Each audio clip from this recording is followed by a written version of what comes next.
આપની સાથે હિરલ મહેતા। મહત્વના સમાચાર। ગુજરાતના વાતાવરણમાં પલટાના એંધાણ છે। હવામાન નિષ્ણાંત અંબાલાલ પટેલ દ્વારા આગાહી કરવામાં આવી છે।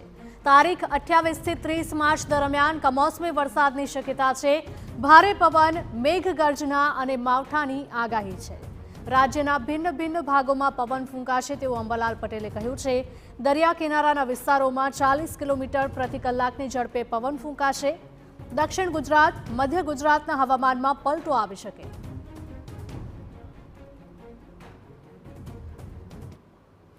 वरसाद त्या मेघगर्जना अने भारे विंड गस्ट साथे समुद्र में समुद्र किनारे भारे पवन फूंकाવાની शक्यता रहे छे।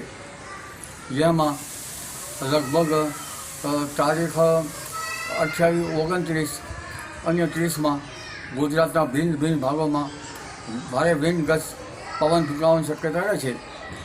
लगभग सामान्य पवन 10 થી 15 किलोमीटर और विंड गस्ट 35 किलोमीटर और दरिया किनारा भागों में 40 किलोमीटर ऊपर फूंकाવાની शक्यता रहे छे।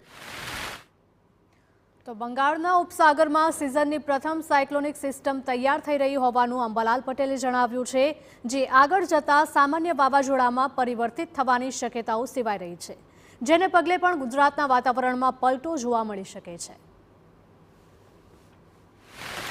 બંગાળ ઉપસાગરમાં સિઝનનું પ્રથમ સાયક્લોન હળવા પ્રકારનું બનવાની શક્યતા રહે છે, જે વિશાખાપટ્ટનમ આસપાસ એ સર્ક્યુલેશનમાંથી ફોર્મ થઈ અને સામાન્ય વાવાઝોડું બનવાની શક્યતા રહે છે, જેના ભેજ અને અરબ સાગરના ભેજના કારણે 10મી એપ્રિલ સુધીમાં રાજ્યના ભિન્ન ભાગોમાં હવામાનમાં ભારે પલટો આવશે।